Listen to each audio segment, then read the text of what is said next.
All right, You've done we're this a good. few times.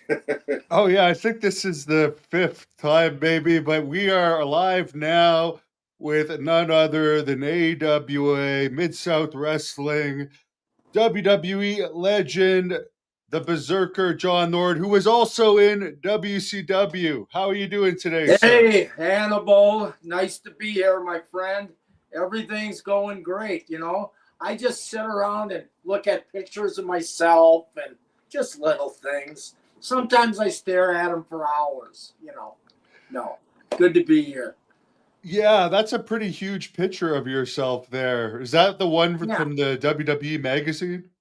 yeah, it is. And then the other one is with me and Leon Baby Bull White, which is, I don't know why, but I just kind of like that picture because maybe because I like Leon so much. Yeah. Leon, Leon White is Vader for anyone that doesn't know, and he did start in AWA. What could you tell us about those early days of the Vader? Leon, well, I'll tell you this, he was a third round draft choice to the Broncos. And I always liked, guys who played football because I was a football freak. But I liked him. He was a great guy. But I remember, if I don't know if you guys remember his interviews, but he'd wear like this hat, like a regular baseball hat, and he'd be kind of like flexing his traps and I'm Leon Baby Bull White. And the Baby Bull is, I think, who they called him since he was a young kid. And I was like behind the Vern Gagne's camera, just laughing my ass off at him. It was just funny. He's like, then the camera stopped and Leon be going, "Quit laughing! I can't concentrate," and shit like that. So we'd be just laughing at him. But he was a great guy, and he was a freak of nature, man. He was kind of like a Scotty Norton animal. He was like super amazingly strong and big. If his body would have held out, I figured he would have played, you know, football longer. But and then for Scotty Norton too, same thing. Scotty was incredible, which I'm sure you've heard stories about him, right? Yeah, a lot of people say he had a really bad temper. Did you ever experience that? Scotty, Yeah. yeah, he had kind of a bad temper. He was, how can I say it? Uh, he just, his dad. I don't know what this has, but his dad and him like ran a concrete business, cement business. And I've never known a cement guy that was in a good mood. They're just, and I don't know what that has to do with that, but Scotty was, Well, that's a horrible job to have to work. I'm sure it pays well, but pouring cement all day. oh, and what the thing that I think is like him and Mike Higstrand were best friends growing up. And it's back when the hippies and the jocks were fighting each other. And him and Scotty could beat anybody arm wrestling, obviously. I mean, in a second. And so they would go around kind of, we, even as ninth, 10th, 11th grade, you'd be picking fights. And next thing you know, there'd be fists getting thrown at parties. And Mike and Scotty were guys that were from the bad side of town, and they would come to a Robbinsdale party. Sure enough, and Scotty was in a shitty mood, but he wasn't in essence, a big fighter. He was just had a temper. So What was going on with the hippies and the jocks in those days? Because that was does about 20 years before my time. does that sound kind of funny? Well, Yeah, because hippies are supposed to be peaceful. yeah, yeah, but they were, but it was kind of like the jocks like we don't like long hair, hippie smoking drug addicts, hippies, pot smokers. We're jocks. We're the clean guys, and it sounds really stupid, but that's kind of how it was. And but it's amazing. As soon as you get to know a guys, like even Mike, I mean, I've known Hagstrand since he was in 8th grade, and then you get to know a guy, and all of a sudden you realize, fuck, these guys are great guys, man, just because they're from a different school, you know. But yeah, Scotty, Scotty was, and then there's the infamous story of Norton getting punched in Japan, and that was always a touchy subject with Scotty, you know. I never heard that one. Did you? One No. of the other guys, he was in a hotel, and they were on tour in Japan, and one of the other wrestlers, I forgot who it was, but he wasn't really a big name, and they had an argument, and he punched Scotty, and Scotty's he had a big black eye, and it was really kind of embarrassing on the tour, you know, to have a guy punch you and then get the bestia and all that. I don't think they kept fighting, but he had like a black eye or 2 black eyes, and it was a big deal in the day, but nobody really ever talks about it anymore unless you got a big mouth like me. Yeah, well, one thing people do talk about, and I don't know if you were still at WCW at this time, supposedly him and Ernest Miller, the cat, had some heat, and Did they? yeah, I don't know if it came to blows or what, but there was some Yeah, altercations supposedly yeah, between them. Ernest yeah. Miller I really do tells that remember story. that now. But Scotty's just one of these guys who walks by and what the fuck? I remember like one of his first matches in the AWA. I was just I was running around with Brad Rains, and anyways, one of Scotty's first matches, and Greg Gagne goes, and he got there like after the match had started, and Greg Gagne goes, "Where the hell you been? You can't get you what the fuck you doing? You can't come this late to these matches like this." And Norton goes, "You're fucking lucky I came at all to this fucking place." And we were laughing so hard because the guy, it was funny, and Greg didn't fire him or nothing because they had lost so much of their steam, you know, where it wasn't that great a job they had, but it was still an in, and but that's the way Norton is, and he's I seen him at the gathering about 3 years ago, or 2 years ago maybe now, and fuck, he couldn't have been a nicer guy, and good to see him. Fuck, he hugs you, damn near starts crying, you know. So he's just, yeah, he's a great guy, Scotty.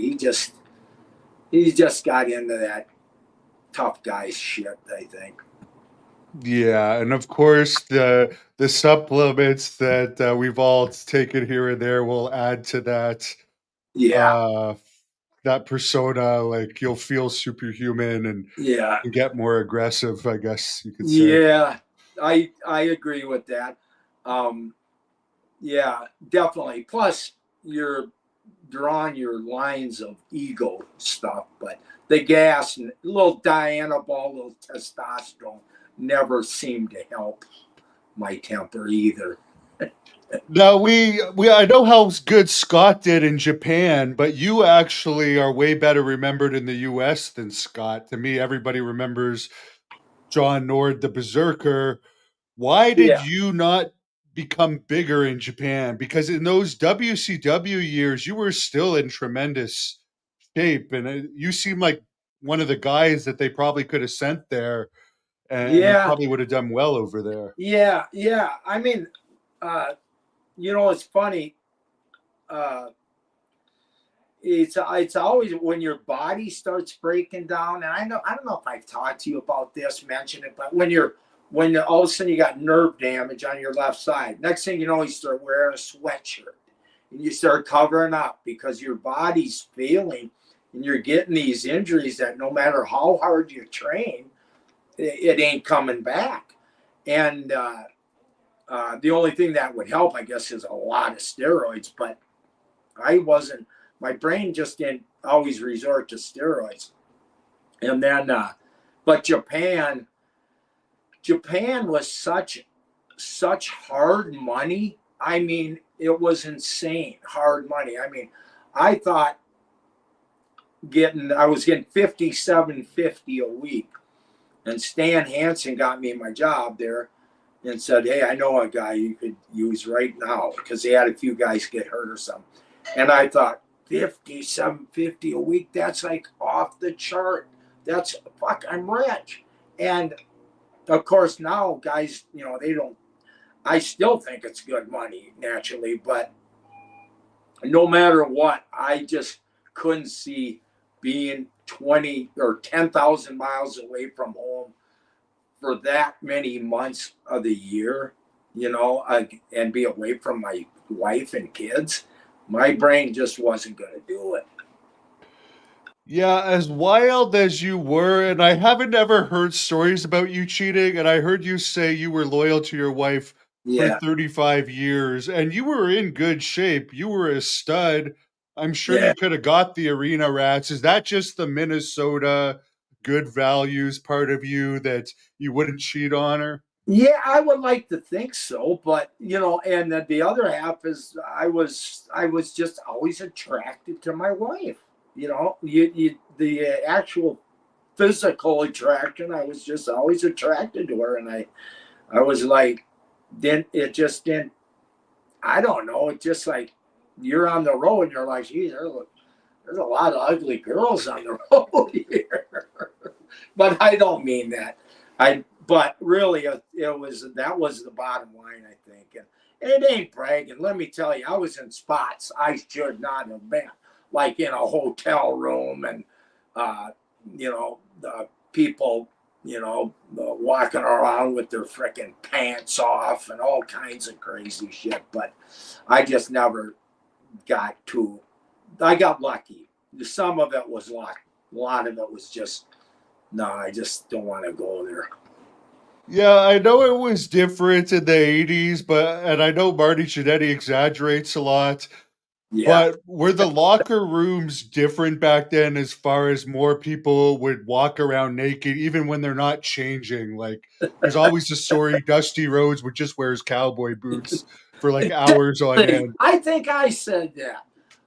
Are you the one that Dusty, said that? I just seriously, yeah, because I remember Dusty walking up to me, "Hey, Big Donnie," he say, "Hey, Big Donnie," and I didn't know Dusty well. I probably met him 5 times in my life, and it come, "Hey, Big Donnie, baby," and I'm like, "You're standing a little close to me here." I'm like, yeah, and he didn't even flinch. But I always gave it up to the Southern guys being more trashy. But yeah, it's true. I think it is true that it was different. I think the locker rooms were different, and that, yeah, it was just like, put some clothes on, you homo. Stop this shit. Yeah, because we're not talking about like you're at your locker, you're changing. These are Yeah. people like freely walking around giving you finishes while Yeah. standing there, or you're sitting down and their dicks flopping in your That's what face, I'm and you're like, talking "What the about. Just fuck?" like, fuck, I look like, 2 croquet balls and a nylon hanging there. And I'm like, yeah, well, we'll go over this finish a little later than it's when you get some clothes on. But it's true too. But yeah, they didn't know what the hell you know. Yeah, and there was less gay people public back then too. So I mean, Yes, that would and have been a paradise for gay wrestlers. I would, that's kind of true. But no haters going here, right? It's just the way it is. It was different years, and uh, I don't know. It was different, and even like even like Brody, Frank was real liberal about walking around without no clothes on. A couple times, like I roomed with them in a hotel. I'm like, Frank, get some clothes on now. Stop this shit. I think a lot of guys slept nude. No, I'm like, nobody's picking on them, but I don't sleep nude. Get some clothes on. You should do what I do. Do what I say. My friend had that issue in recent years with Kevin Sullivan sharing a room with him before he died. I guess Kevin, even at his older age, Did he? was walking Did around the room naked, and it's just like, okay, this is uncomfortable. Yeah, it's just so freaking weird. If you want to call shit the way it is, come on, just get some. It ain't that big a deal. Get some clothes on. Now, there's someone on here asking you, could you? I know, I don't know how close you pay to the news and wrestler stories, but Matt wants to know what are some of the bullshit stories that have been out lately Uh, by wrestlers that you know are fake, but or people are that are reporting just bullshit. like we've heard the Marty Jannetty killing someone that he got a lot of Yeah, publicity out of. I personally don't know about that one. that one. Yeah, the guy, the Marty. Yeah, he's at the bottom. It's like Marty. All of a sudden, I just gotta tell somebody that I killed a guy when I was 12 and I put him at the bottom of a river. Ah! And oh, by the way, is it going to get over? And is everybody going to get talking about this? And by the way, is everybody going to want me? And is my worth going to be more then? And I know that's what guys do. Yeah. As far He as got a dark side of the ring out of it, and they wasted so much time talking about this, but it's like the police investigated it and found nothing. So clearly it's just a lie. Yes. Yes. And you know what? They give it to the police. If there's something there, them fuckers find out real quick. They find out. And but that's okay, Marty. I love you, Marty. Fuck, we're all good. I'm a bit of a liar sometimes, but just not to my friends. Maybe occasionally to my wife I did, but Yeah, it's funny recently. I one thing that's bullshit is I don't think Buff Bagwell is as clean as he claims because he was just in jail again, like within the past couple months. They don't just throw you in jail for nothing. But yeah, like what was that about? I breaking the conditions of his release, but yet he's claiming he's so sober. But he recently was throwing shade on Marty, saying, "Oh, Marty's going to be the next wrestler to die," and so forth. What do Yeah, you think about Bagwell, just in general, from your interactions with him in Bagwell. WCW? The only time I knew him was in the WCW, and just my opinion is he's colossally full of shit, just colossally. But like I said, I don't mean no hate. I really don't. I just don't believe much, you know. No, you can't take what wrestlers say, honestly.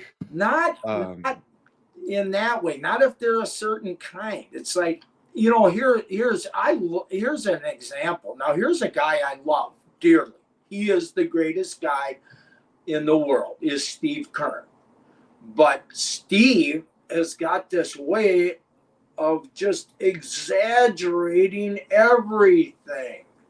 And he always comes up and tells me about a story that I did. And I'm like, Steve, I never did that. you know, and God bless his soul. Steve Kern's one of the greatest guys in the world, but he loves stretching stories. And maybe that's why he's a pro wrestler. yeah, well, one thing I'll tell you about Steve Kerr that I could tell you what, and I like him, but I know he's a liar because when I had a WWE tryout, I got into a little altercation with somebody Yeah, and yeah. challenged them to a fight. And he said at the end of the tryout, "Hey, we like you. Don't worry. We're not gonna tell Johnny Ace about that altercation." The first thing that Johnny Ace said when he called me was, Yeah. "What the hell happened with that?" So it's like he clearly was Really? bullshitting me that he wasn't Yeah. gonna Well, tell there anybody you about go. this. It's the way it is. And you get to like my age, and or even once you're out of wrestling, like you're not in it, but I mean anymore. But I have nothing to lose by telling the truth, and I know Steve's got a way of just, and then when a guy burns you like that, it can kind of scorn you, right? What happened with Coco Beware and Steve? Wasn't there some fight with those two at some point, or am I imagining that? I don't remember hearing nothing on it, but I'll Okay. tell you what. I almost got into it with Coco, and I half the guys I know almost got in it with Coco, because every time it seems like they were doing this. And when you started in WWF, the first person for some reason they gave you was to work with Coco Beware in the opening match. That's what they did to me. And back then it was like, you know what I mean, just like it is now. You got to get over, go out there and be stiff, but sell. And I remember that fucker being stiff as hell, and then I just got stiff back, and I just started kicking him in the head, and he came back with some blood, and he started bitching to the whole baby face locker room that I was this stiff fucker and I was fucking be careful and all that. And you know as well as I, that's the last thing you want to get known as when you start somewhere is you can't work with them and this, that, and the other. And I remember Boss Man coming up to me and going, listen, man, it's different here. And I'm like going, okay. And I'm not trying to start shit, but this is who started all this shit. One of my first weeks there, he's tried burying me. And now I got Boss Man trying to just work, just sell, don't work. I said I am. I'm working the same way I've always worked. But I didn't have the heart to say, well, that fucker potatoed me out there, you know? Yeah, and I'm not a big Paul Roma fan, but I heard Coco and Paul Roma got into it at one point too, but I think that was before you were there, wasn't it? Uh, yeah, I heard that same thing. And go figure. I don't know of two guys that would not get along more than them two. Yeah. But Now, Paul's a different cat, you know. I was at this thing at it was the gathering. And Marty, the guy that runs the gatherings, one of his daughters, just this cute little cheerleader. And I know I slept at Marty's house. And anyways, and Roma's hitting on her. I'm like, Roma, what the fuck is wrong with you? That's Marty's daughter. Don't go hitting on her and talking trash. And he didn't say nothing back. I mean, he kind of quit doing it, but I'm like, well, dude, what's wrong with you? Don't do that shit. one thing that kind of like they called it the Coco Beware bar for the Hall of Fame when they put him in. It's been lowered below Coco Beware since then. But I think you work with the Undertaker, Bret Hart. You're one of the you won the first 40-man battle royal in WWE history, and it's like, how is Coco Beware in the Hall of Fame Did before he you? get put in the Hall of Fame? Really? Yes, How long yeah. ago? Back in, he was put in even before the Honky Tonk Man. It's like, who does he have in there? Ain't That that to me is ridiculous. yeah, before Demolition. Oh yeah, Yeah, really? and Sid. Yeah, They feel I didn't know all that. yeah. And I think I don't know. You know, I think they just I think personally something like that they do because they don't want to seem prejudiced. Yeah. And it's like this: the best man gets the job. I'm not saying nothing about color. I don't give a shit if you're brown, purple, white, red. But I think they do that just to stay kosher. Does that make sense? That does make sense. Maybe they needed the black person that Yeah, year. I mean, and it's nothing. It's stupidity is what it is. So if you're trying not to act racist, then don't be racist. Best man gets the job. I actually heard Stephanie McMahon quoted not too long ago. They have certain percentages of champions now in various demographics. Really? Yeah, and I'm not kidding. This was in the news not too long ago. But when Vince was still in power, Yeah. like there's certain percentage of various demographics Yeah. that have to hold the title, and I guess because they're such a corporate company. But Yeah. I believe that. one guy they're putting in this year, and again, to me, honestly, Earthquake, yes, but Typhoon. How the hell Yeah. is Typhoon worthy of the Hall of Fame? He was a flop in WCW. he was a lower card guy overall in WWE. The natural disasters were not exactly Yeah. like, how are they in before Demolition? Like, Yeah, no, that's big time. But as far as Fred Typhoon, or Tugboat, who's in? Tugboat too, yeah. He had a couple of gimmicks because Oh, none of them so really but got over. Tugboat's Typhoon, right? Yeah. Same guy, right? Yeah. Fred. So Fred, yeah, I mean, I talk to him all the time, and then just a year ago, and greatest guy in the world. But you got to remember who he's connected with is what he's married to Dusty's daughter. Yeah, so he's Cody Rhodes' uncle. So I Is think what that, it, well, don't that pretty much explain the whole thing? I mean, it's yeah. And obviously one of them guys have got a friend that knows this guy in the WWF, and it's 100% why he got in. And not 100. I'm sorry, Fred, if you're watching this. Not 100. Let's fuck you, Fred. He has some talent. I like him too, but I mean, come on. Before Demolition, everyone's been asking for Demolition, and it's like, you're gonna put friggin' Tugboat in there, who is best remembered as the Shockmaster that fell through the wall. Like, honestly, that's what he's remembered for. I know that gimmick flopped. He flopped. Well, and Freddie, you're not ahead of me. Okay, so that's really what I'm getting at. Nobody will argue that he had a better career than you. I'm sorry. Nobody will argue that. No, but all I can say is it's the connections. This thing on who you know is just, it's always when you can't figure it out, it's who you know. You're one of the guys that sadly they're probably going to wait until you pass because you're too outspoken. Yeah.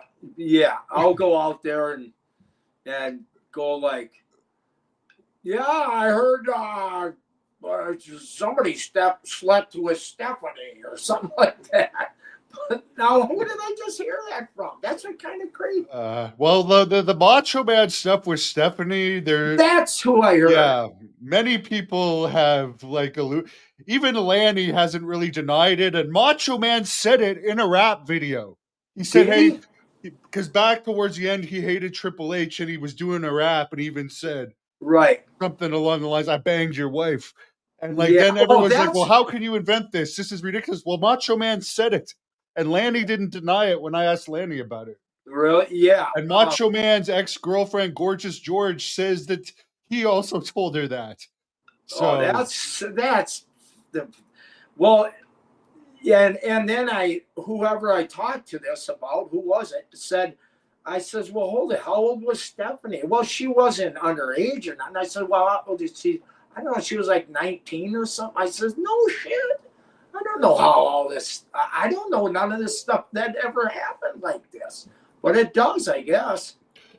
I think a lot of people believe, and I'm not saying it, I'm just saying it, the people that say, well, there's no truth to it all, he said it himself. Yeah. He said it himself, and there was total bad blood between him and Vince for some reason. Horrible bad blood. He never went back to Vince, and he actually refused to get put in the Hall of Fame. It was Lanny that gave them permission after he died to allow him in the Hall of Fame. Yeah. Really? Yeah. You know, and Lanny was a super nice guy, but weird. And Randy, same way, super nice guy, but weird. But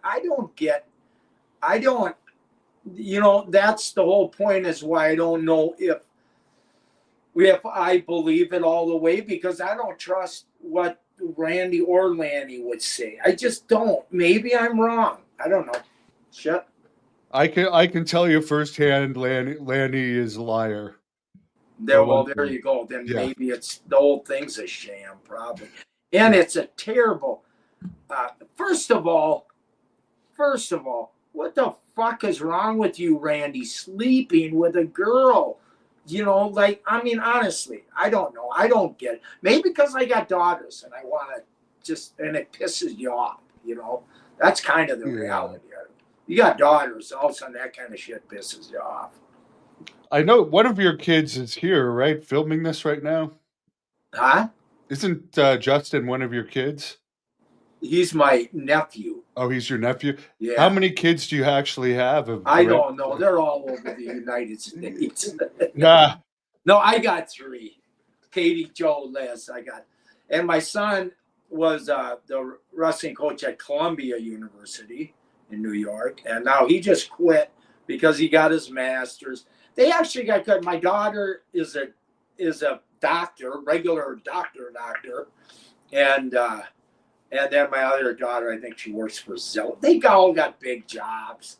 They just fucking these kids make so damn much money. They don't throw none to the old man either. I'm sitting here doing fucking Hannibals. Come on. Well, the fans will at least appreciate that. But yeah, someone was asking. You mentioned your daughter's a doctor. Someone's asking about your foot because you were showing us your Oh, foot last time. yeah, no, I was in the hospital for about 6 out of 9 months the last year. And it's my knee, and it got infected a year ago last December, and I almost lost my leg. I was fighting for my life, man. I got a real bad infection, and Justin came. He's here right now. He came to see me all the time, and it was hell. And it's I was the last thing the doctor said. Like last July was right before they put me under. My doctor goes, okay, now this was my fourth surgery. He goes, okay, if this surgery don't work, we're gonna have to amputate. And they put me under, and I says, what word did you just say? Amputate? Is that what you just said? I'm thinking, oh my God. And then he put me under, and I came to, and I was in 4 different casts, and I was in this, that, and the other. And so for 4 months, I was going, God, please, I don't want to lose my leg. I don't want to be alive if I have one leg. I do not want to be alive if I got one leg. Please, Lord, take me if that's the case. Well, then after my 4th cast, they cut it up, the cast off, and they'll say, we'll know when we take the cast off and on your next visit if we got to amputate. And so they took it off, and they said, no, we don't have to. He said, you ain't going to have a great leg. So I'm still limping around, and my knee is like as big as a volleyball, kind of, maybe a little smaller. And it's got where the scars are from the operations and that. But at least I didn't lose my leg, but I limp on it. So. Well, I'm glad you didn't lose your leg. Thanks, brother. These leg injuries are horrible. I've had one too. They're a long journey to get back from. Isn't it? And when they say the I could almost deal with anything, but when you say one more or this is the last operation, then we got to amputate. I'm like, boy, you feel like shit day after day after day, and then you're feeling sorry for yourself, and people are going, well, they can make really good prosthetics now. I'm like, yeah, I'm really, really fired up about that, and you just don't want to hear that, but it ended up working out, and I'm still fighting it a little bit. I'm still at the place where, yeah, they're not going to have to amputate unless things go weird. So, but it's good. It's doing good enough for me.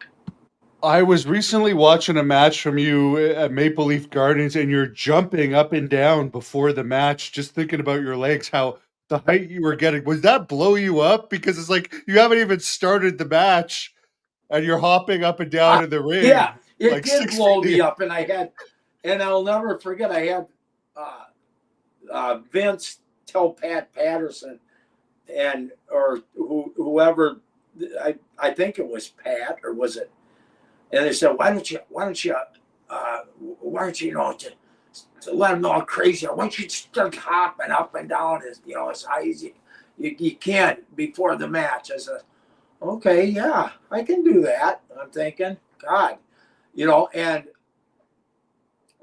it did blow me up. Not super bad, but it did. And I'm like, this sucks. And then I quit doing it. So, but you had to quit doing anything without like you're being disobedient to them, you know? Yeah, and it pisses me off because I've seen a couple videos. One of the goofiest characters ever was a berserker. That showed like how strong your legs were because you're getting like 5, 6 feet in the air. And the Huss thing, that was cool because most of us hadn't seen Bruiser Brody that were WWE fans at that point because there wasn't the Yes. internet. So like Yeah. to me, this was not a Bruiser Brody ripoff. You were the first version of Bruiser Brody I Well, saw. that's nice of you to say that. But, and that's the only redeeming thing was it was before a lot of people had seen him. And I know when I went to Japan in 94, they said, don't do no Brody stuff. And I said, yeah, no, I wasn't gonna. And they just John Nord.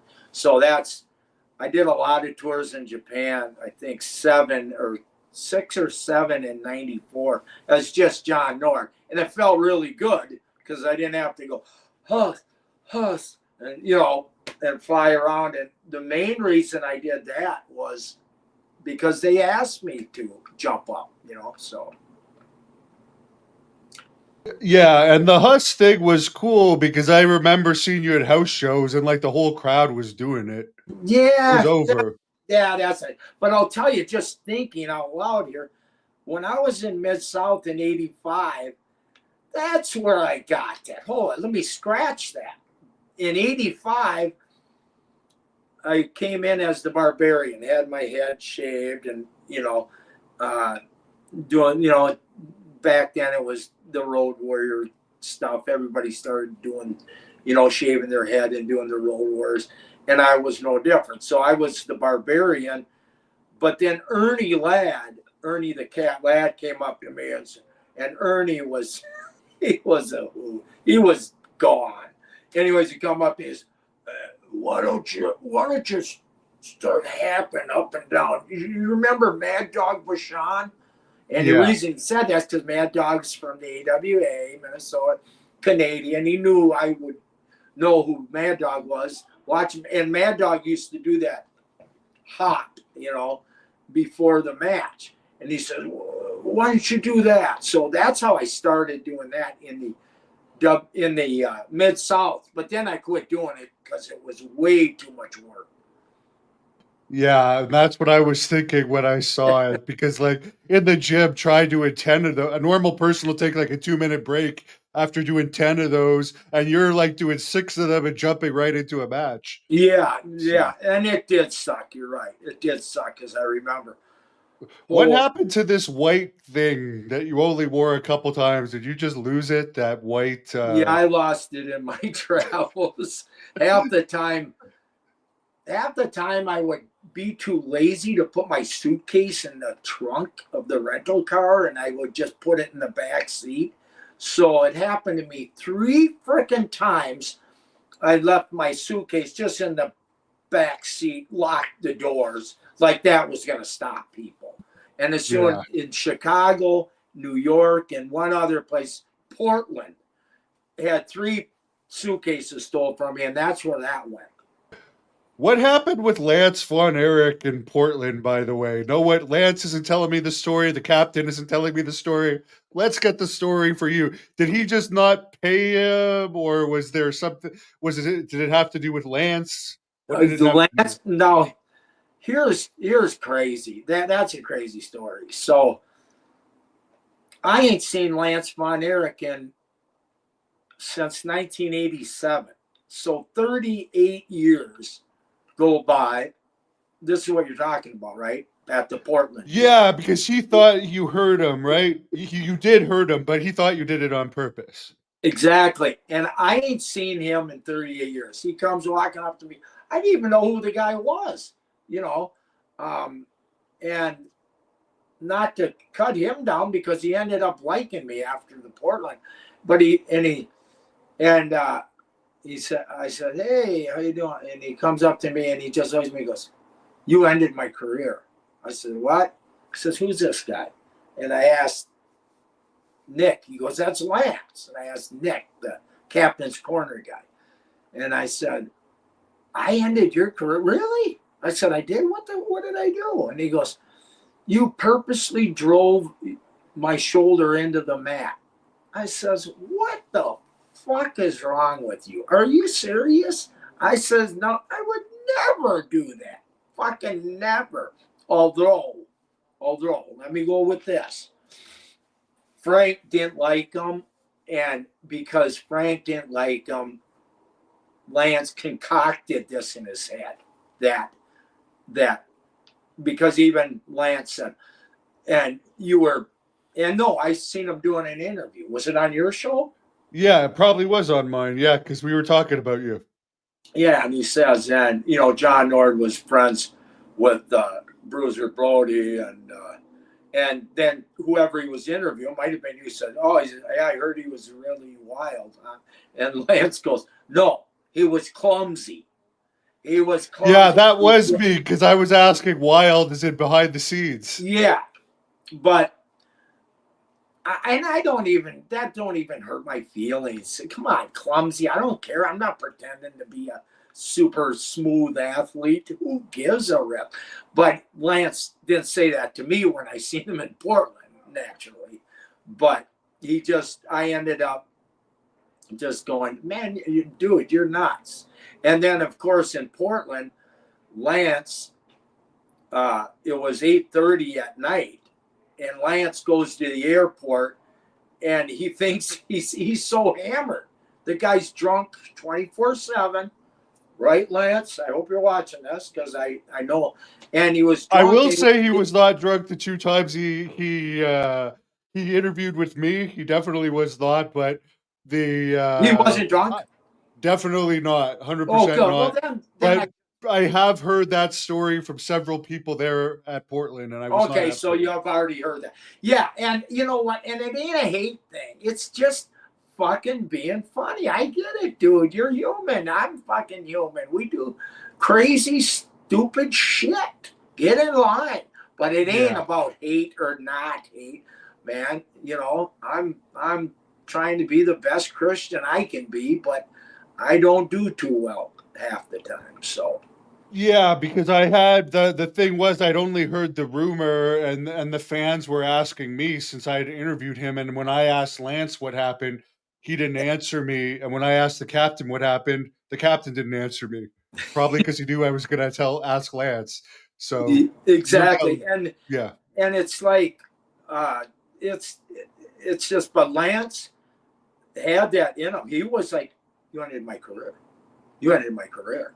He was fucking serious. And I'm like, really? And it wasn't like fighting words. He was just letting me know he's a blunt kind of guy.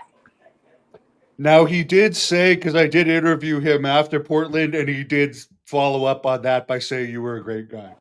Did he? Good. Yeah. Thanks, Lance. Yeah. I hope you watch this show. No, because I thought he was a good guy too. It's just, I know he had that connected with me and Brody of having it happen on purpose. I could see how we would think that a little bit, but otherwise, it just, no way. I'm not that type of person. No way. One of our members here, Phil, says, do you have any update for us on how Nails or Brad Riggins are doing these days? Oh, God, I talked to both of them. Nails is still traveling the U.S., selling trailers, and that's what he loves to do. Kevin he drives literally 5-6 days of the week, and sometimes I call him or he calls me, which ain't very often, maybe once a year, once every 6 months, and all of a sudden, yeah, I'm in El Paso, yeah, I'm in. He just loves driving, and he's healthy, and he's I think he's a lot thinner than he used to be, but he's healthy as hell, and he's doing what he likes to do. Is he as tough as people say? Yeah, he was a tough guy. The only reason I know is because I know he won the Minnesota Tough Man contest. And you got to be a tough guy to win shit like that, right? And the guys that showed up at those kind of tough man contests, they were tough guys. And Kevin won it one year. I think it might have been the mid or the early 80s, very early 80s. And he was tough, but here's the point. And even Kevin, uh, you're not that tough. You might be a good boxer. Like I always talk about Rick Rude. Rick could hit hard as hell, but it didn't make him tough because all the way, if he got the first and second punch in, then you probably weren't going to rebound. Same with Kevin. They hit like mules, and if they got the first or second punch in. But if they didn't, who knows what's going to happen in a wrestling match?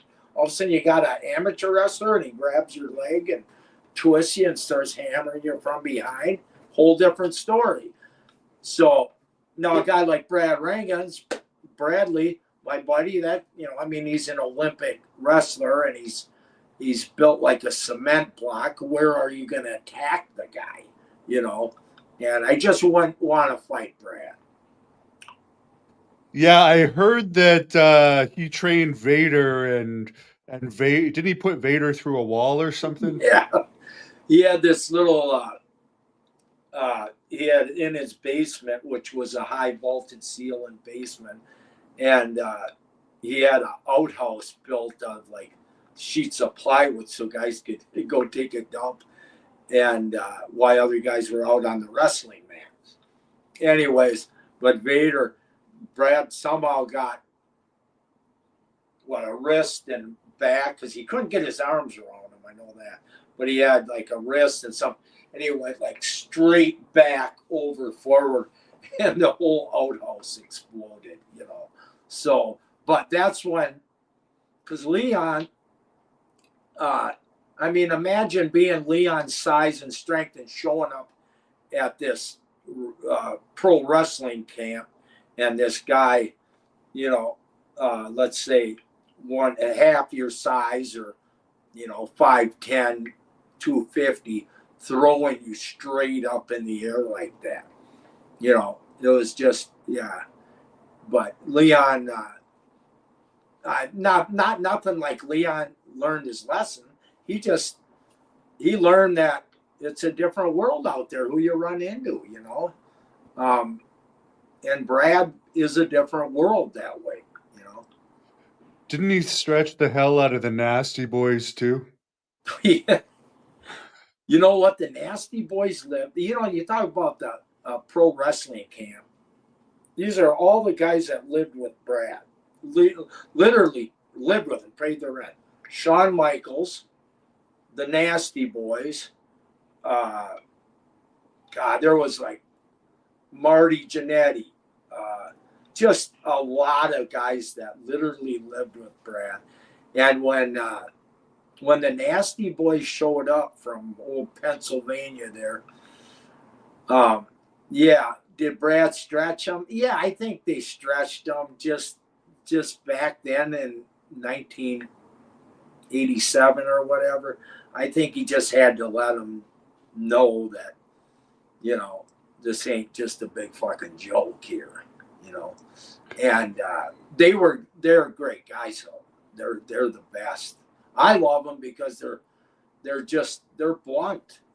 They got a big mouth like me, Oh yeah, they're bloods for sure. They're great. They're fucking great guys. Love them guys. Now Sags has the tough guy reputation because he blindsided Shamrock with the phone. Do you really No, think he's tough? Sags, you are not tough. Sags. Okay, give me a call if you got a different opinion. Because Jerry Sags, you are not tough. And by the way, I do love you, but you're not tough. Yeah.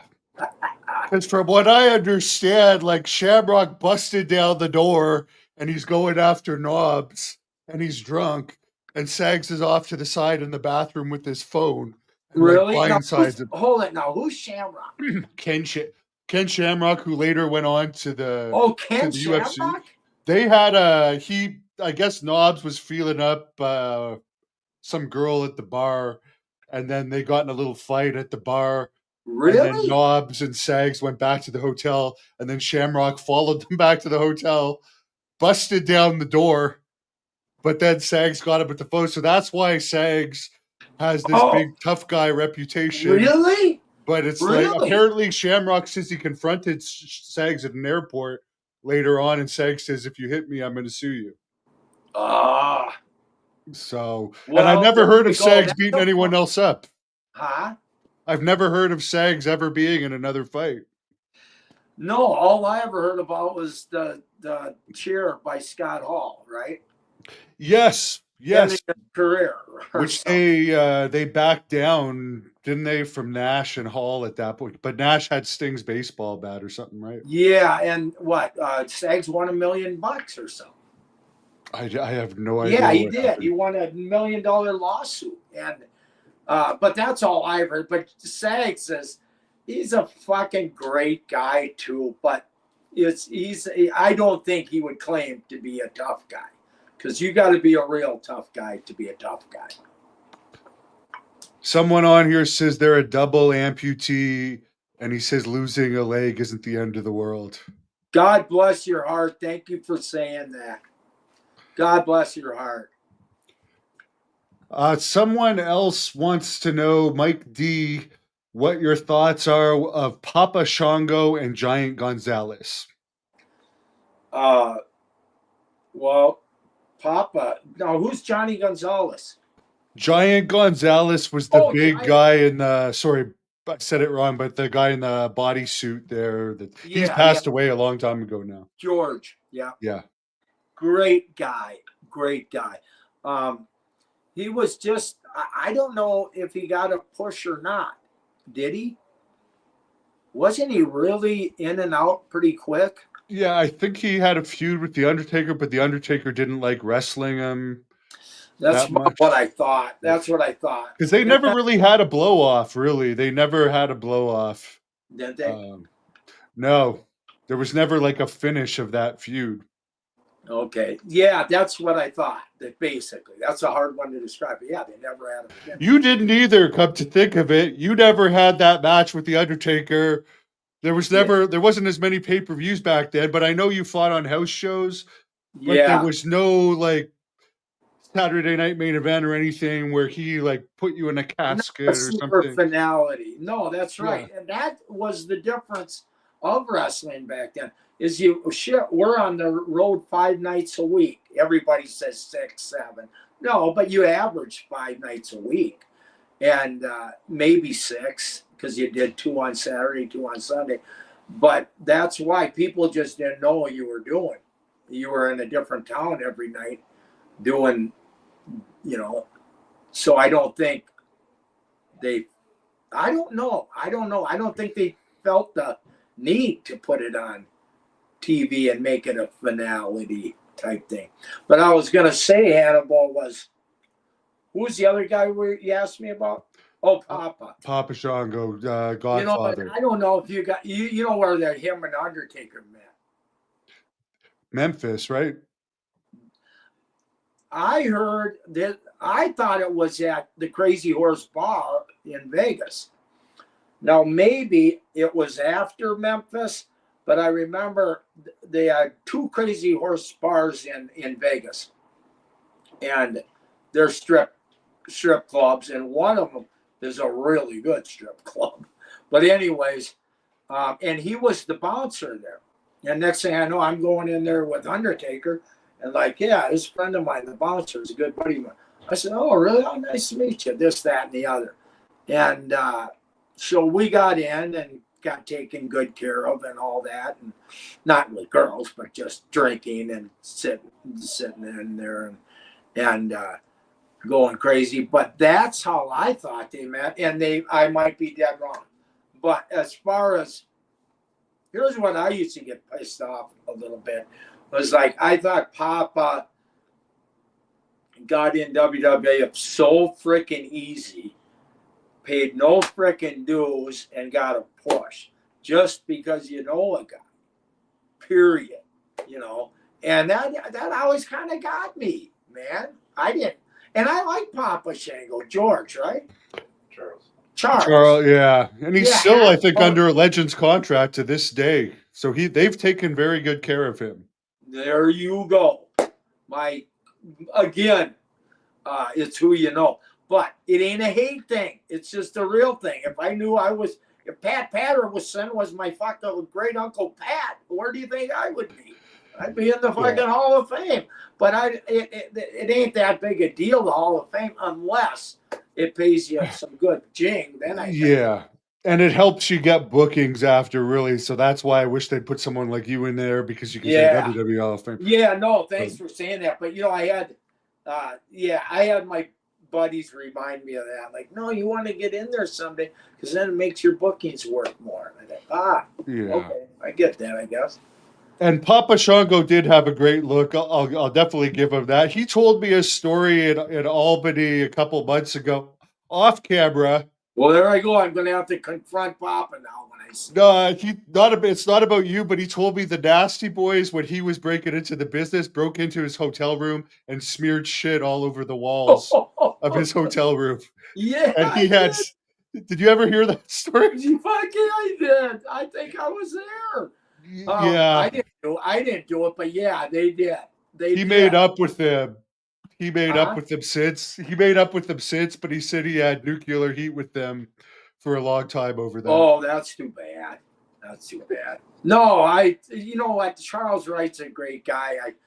I always hear the story of Bam Bam and being over on Bam Bam and being over on tour in Japan. And Bam Bam told me that Charles Wright, they're all on the bus, and Papa's telling me, I can drink fucking, I drank a quart of vodka and a quart of whiskey once, and I can drink so much, it's crazy, and nobody can outdrink me. And Bam Bam's like, oh, really? Okay.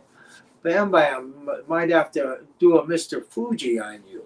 So Bam Bam H-bombs him, and he just went crazy. And Charles will tell you about it. Went crazy in a Japanese hotel, broke a big glass mirror and some other shit. And then the office came up to him. He was in a total blackout. The office came up to him the next day, said, you have to pay for all damages, and he did. And they took it out of his check. But I guess it was just nuts. Yeah, those were the days. Too bad. You just got to be careful. Let me tell you. Yeah. That doesn't happen anymore, because it would be the end of the world and that person would get canceled with the way news travels. Yeah. And it all. And someone would have got his hotel room freak out on tape. And it would have been massive worldwide news on TMC. It would have damn sure been. It would have damn sure. But I just from some of the big mouth shit I've done, this show is not about hating anybody. This show is about just telling stories, having fun, and if you think, it's anything else, you're just taking it way too personal. And you brought up Mr. Fuji being known for the H-bomb thing. I mean, he's long gone now, but that's a common knowledge thing about Mr. Fuji, would H-bomb people and give them also cookies laced with acid and stuff. He found that funny. Oh, do you have any H-bomb stories from Mr. Fuji? Mr. Fuji? Yeah, I do. He's what the hell was it? Fuji just, his accent alone, the Japanese accent. And I would just laugh because I just thought he was so funny just by the way he acted. He wasn't even trying to be funny, and he was funny. And he would say, sometime Kevin, my son, Kevin. Your girlfriend's here. Yeah. Oh fuck. Sometime uh he said sometime one time I bring my daughter Kevin and Kelly to arena, and uh this is not it. This ain't bad, but I bring him to arena. They're only 9 years old, and this was now they must have been 12 when I was there or something, and they're identical twins, and no, they're not identical. They're just girl boy. Anyways, and I have a girl in the hotel lobby say, "Those got to be Fuji's kids. They're fucking ugly too." You know, okay, and of course you don't say that. I mean, but that ain't a hate deal, anyways. He didn't even mean it like effing ugly. He meant like kind of weird looking. But Fuji don't know how to interpret that, anyways. So he said, so she said, so yeah, I I I sit down, talk to her. She turns head. I H-bomb her 3 times. So next thing you know, haha, they carry her out and fucking ambulance, whole deal. Ha ha ha ha. Never do that to Mr. Fuji. That's a true story. They called it because the girl said her kids were home. Oh my.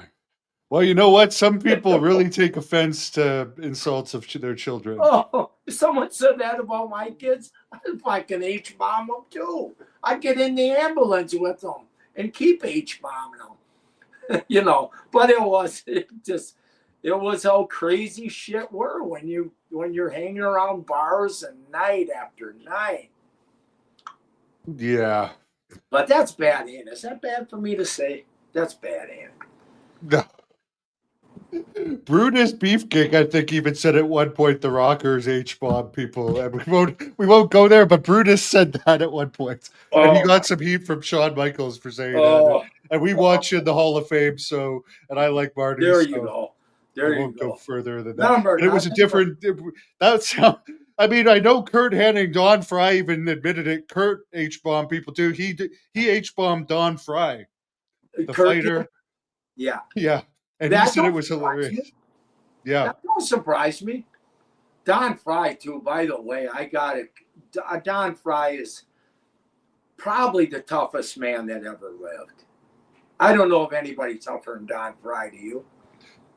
He's pretty damn tough, and even like you want to talk about bodies broken down, like he's paid for his toughness. And I heard.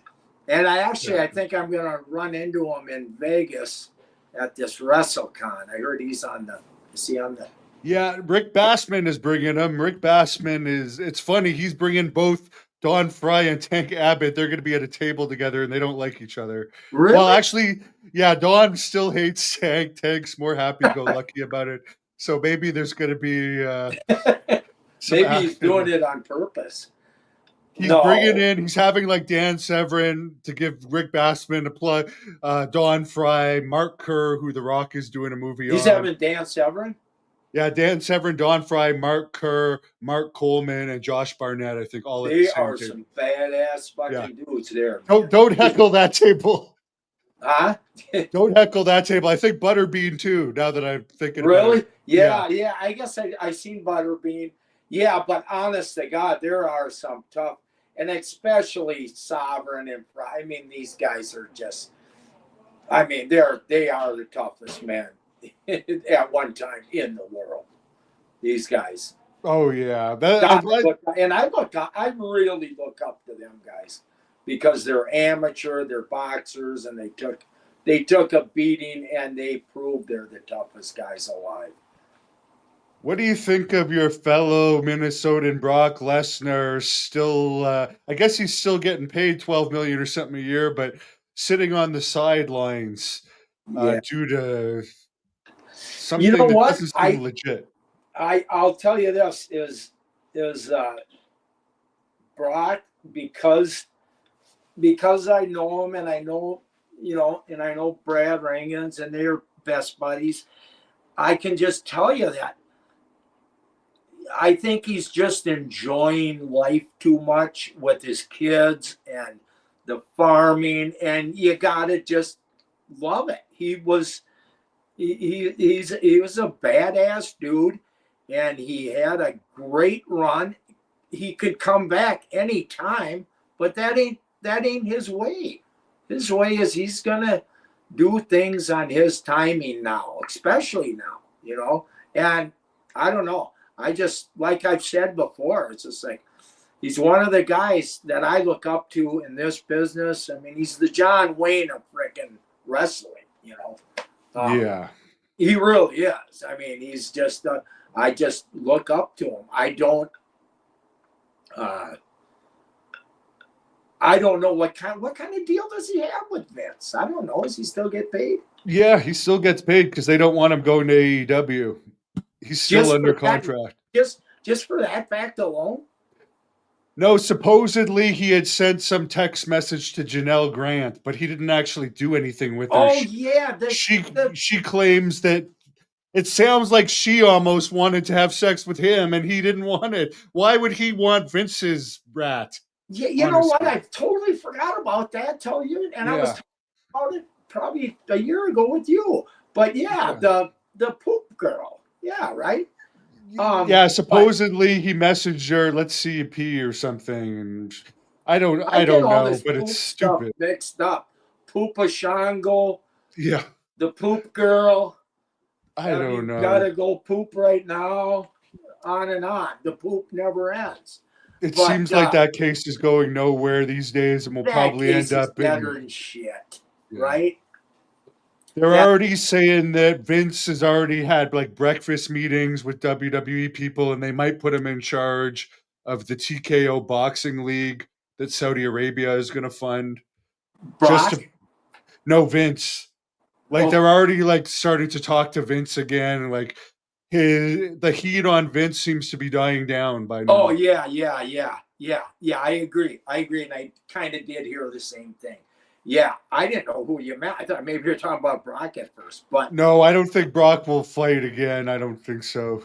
I don't think so. I think Brock, he's no kid, man. The guy's 40. He's 20 years younger. 5 or something, 46, who knows? Yeah, he's 40. Yeah, he's 45. And yeah,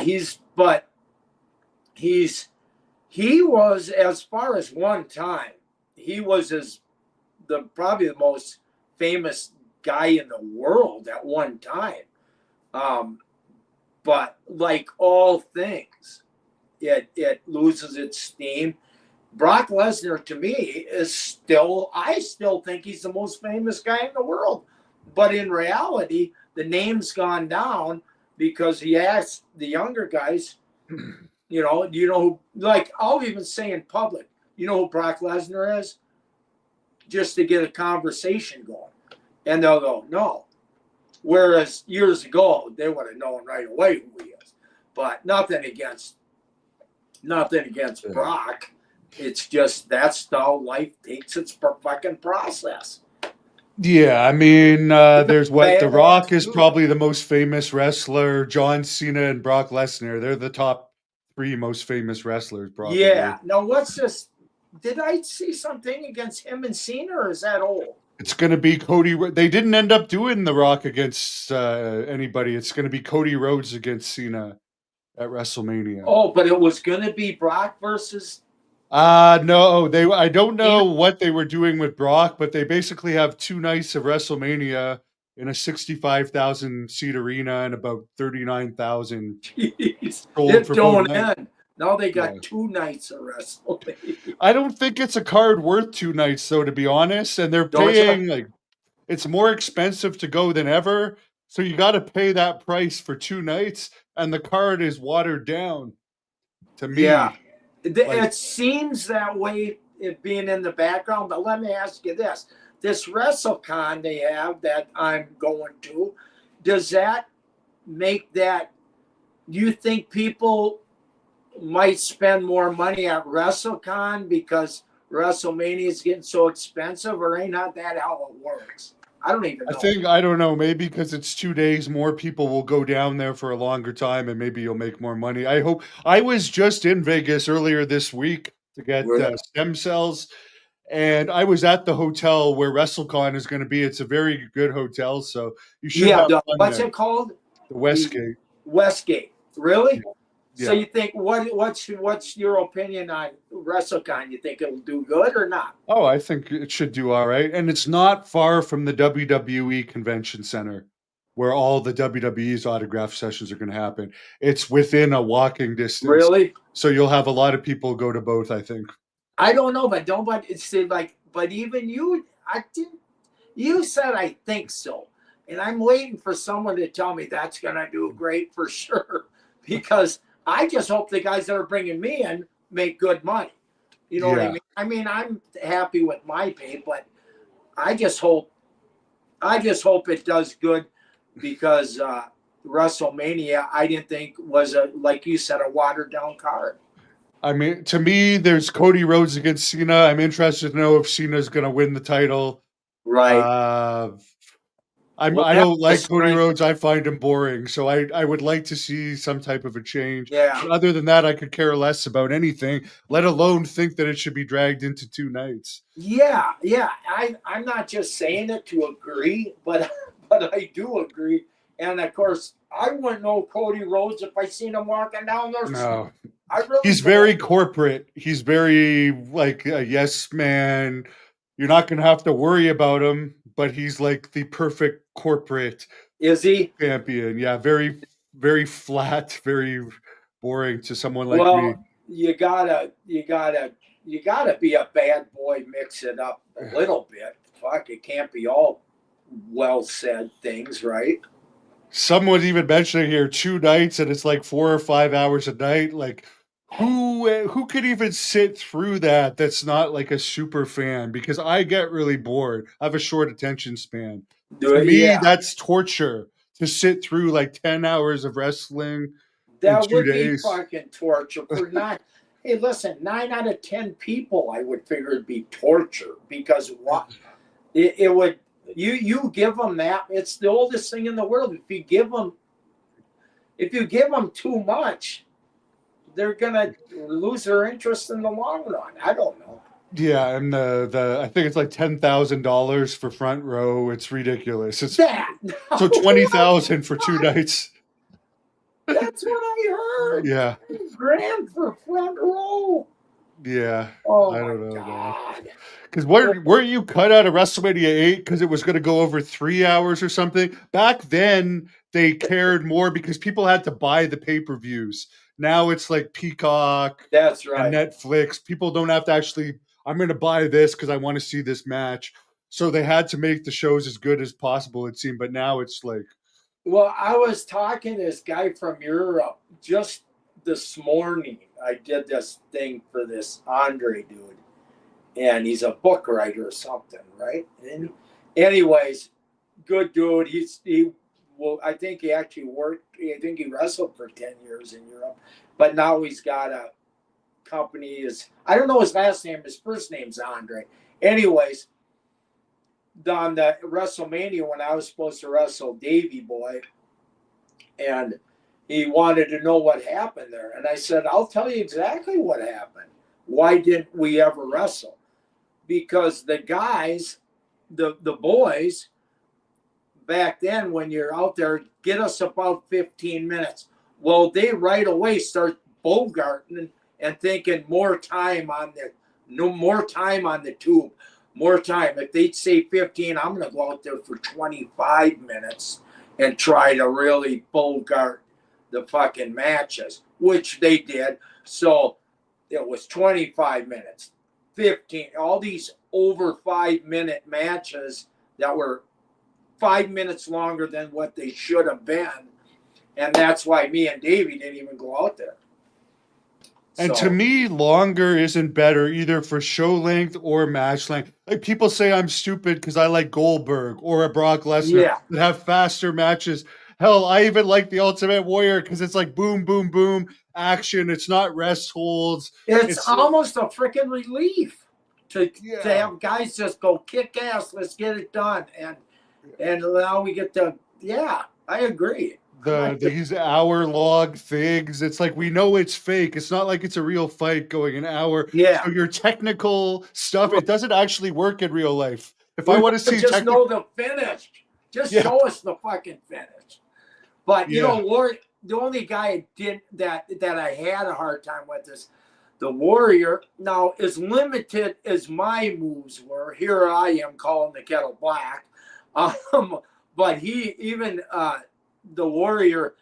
What I had a hard time with is all he only did two or three things, and the boys used to get a little pissed off because like we just figured he should do more moves than what he did, and that's I don't mean to And he was sound very demanding. I understand it as if I was wrestling him. I yeah mean, I'm sure I'd like the money to wrestle him if you're in the main events, but like right I understand, like even said it. He's like saying, okay, you're gonna take this, this, this, and this, that's and right. like you don't have any say in it. So like, how many times did you wrestle him? Because you did But wrestle him quite a bit. I wrestled him quite a bit, and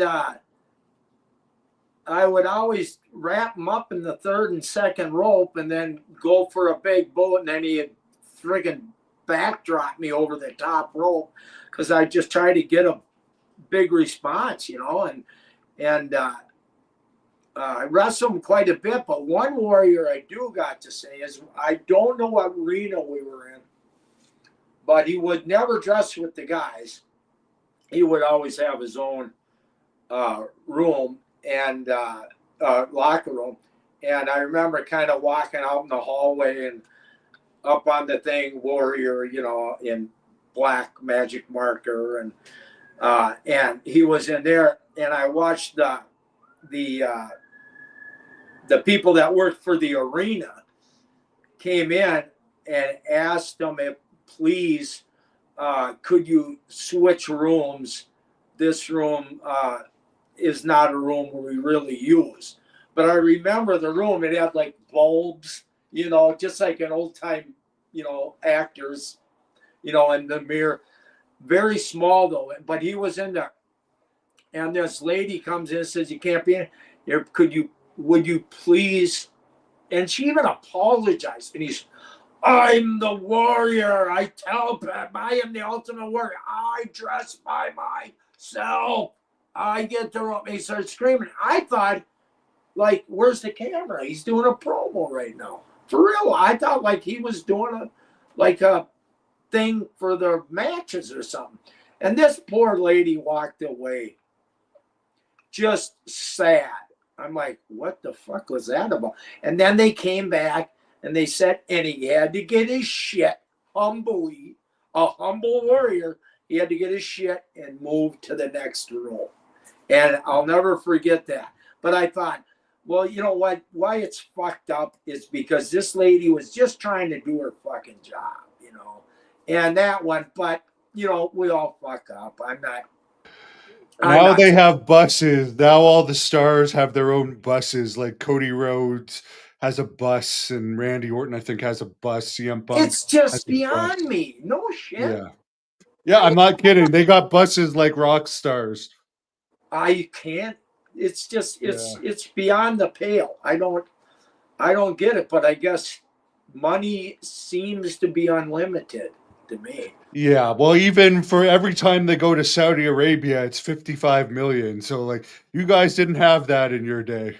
Holy shit. No, you know, I've always Yeah. heard that about, I know I sound like a hillbilly, but I've always heard that about Saudi Arabia. Do they really pay that much? Or is that Yeah, bull? and they're going 3 times next year. So like that's just massive money. How many people will they get for a crowd? It doesn't even matter. Don't Because matter, those does it? people are so rich and it's like whitewashing money. That's the whole thing. They're Yeah. starting a boxing league with Dana White and a bunch of people from WWE, and they're just going to throw all their money to hire all the top boxers, and it's going to be based in Saudi Arabia. And Wow. that's the next thing that they're going to do. They want to put all the American boxing leagues out of business because they're not going to be able to compete because they don't care if they make money or not. They They just just they yeah. just know they'll end up squashing the American boxing leagues. Would you? Yeah. I mean, is it me? I'm just old time, Frazier, Aldi, Norton. But it seems to me like American boxing is almost dead. Yeah. No, honestly, because I was just talking to a boxer the other day about it, because I did something for Tommy Morrison's documentary in Yeah, Vegas. And like just on YouTube, you can see bare knuckle fighting, street fighting, MMA, where boxing used to be the most violent thing you could see. Why yeah, would anyone pay for a boxing pay per view when now, like, it's on YouTube free seconds later? Like, yeah, right. I can't even. I don't even. How can you even figure the actual process of the money exchange? Like who makes what on what and why? You know what I mean? How does it? How does the puzzle all come together? I mean, how do you figure who gets paid what? It used to be you get 100 million on a pay-per-view and you get 10 million and this guy gets 2 million and that's that. there's more money than ever right now, and there's more people sitting at home getting paid than ever right now because AEW is owned by a billionaire. TKO has all this funding, and they don't want each other's stars to get them. So there's tons of people that they just don't want to go to the other company, sitting at home That's collecting half of massive it, ain't it? paychecks. That's It's half of it. sad because you guys are what built this up, and Yeah. like, well, these punk kids that were paid to train and Yeah. are spoiled brats that only have to wrestle 1 day a week at most, Yeah. And collect all that, this money, and you have to, as you said, you didn't make anywhere near that. yeah, no, and it was so ridiculous that the really how shitty our pay was. But that's why, like in late '92, Hannibal, you had a ton of guys quitting. Just how do you quit a good job? Nobody does. It must have been a pretty shitty job, and it actually was. Like my buddy Wayne, he quit just out of nowhere. Mike Enos, just quit, and the list goes on. I just quit. You know, I'm like, how is this worth this? I can go home and sell cars for 100 to 150 grand a year, and that's real money. That just ain't. And I know it ain't a lot, but it was to me. And I didn't have to be Yeah. gone from my kids and wife for 200 or 250 or whatever, 300, whatever. But yeah, it was just not good money in them years. You had to, and the only thing that kept you on was the pay-per-views. Like even Davey Boy, that WrestleMania, I didn't wrestle that night, so I was going to be curious what my check was going to be, and I think it was 15 grand, and I was the happiest guy in the world. Like 15 grand, honey, yeah, the check's here, 15,000. Yeah. you know. And that's in 92, so that's a lot Yeah, worth a I lot mean, more today. it's chump change. I get Yeah. it. But it wasn't back then, and it wasn't for me. And it was a lot for me. It paid a lot of bills, and that's all I really cared about. Phil wants to know if you remember any stories about Annie in Boston, who supposedly someone else is saying Greg Valentine had relations with her, supposedly. Annie girl, are you out there watching this? Annie. Oh, Kurt Hennig, Annie. Oh my God. Where do I go? I'm not going there. I'm not going there because I will put my foot in my mouth. But Annie is one of the nicest Boston girls. She had long black flowing hair. Uh, a big girl, not a super big girl, not a big gal, but just a sweetheart from beautiful person, just beyond belief. And Kurt Hennig had a ball with her, just having fun. Just she was a fun girl to drink with, and you just the conversation couldn't. It wasn't possible for the conversation to be uh, rude or crude or anything. The anything was the limit with Annie, and she was great that way. Someone was asking what was in Kurt Henning's rainbow stew when he would give you a handful of pills and say rainbow stew. I will tell you, a 10 milligram Valium, a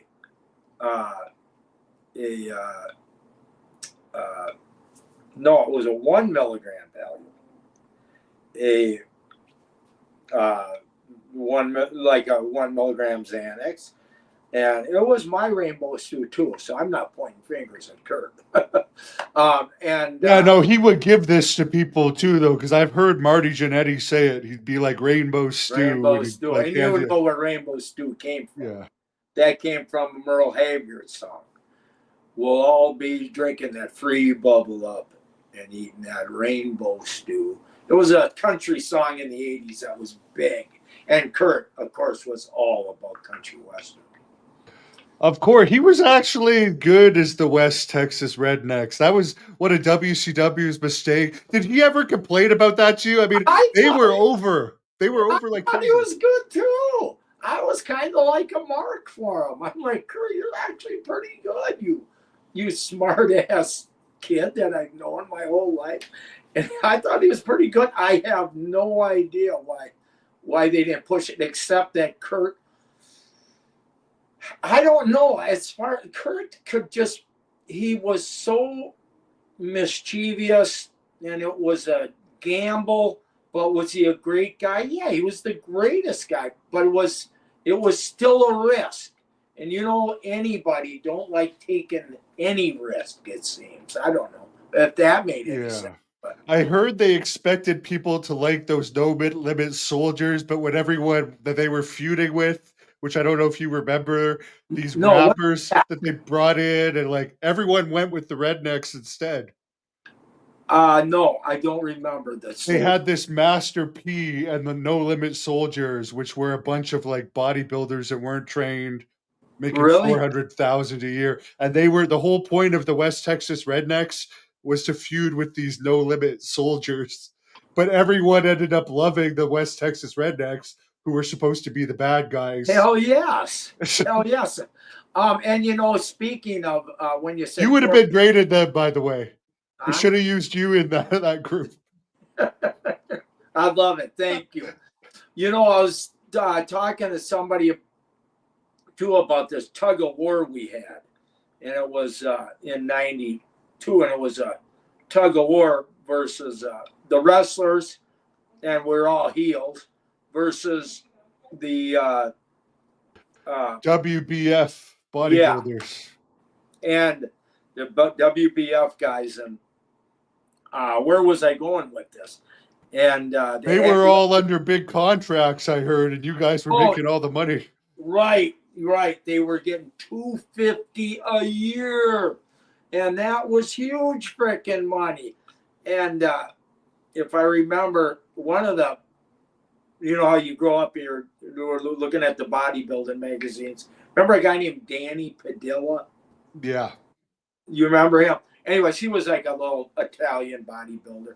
And I remember he was in the front row at the tug of war.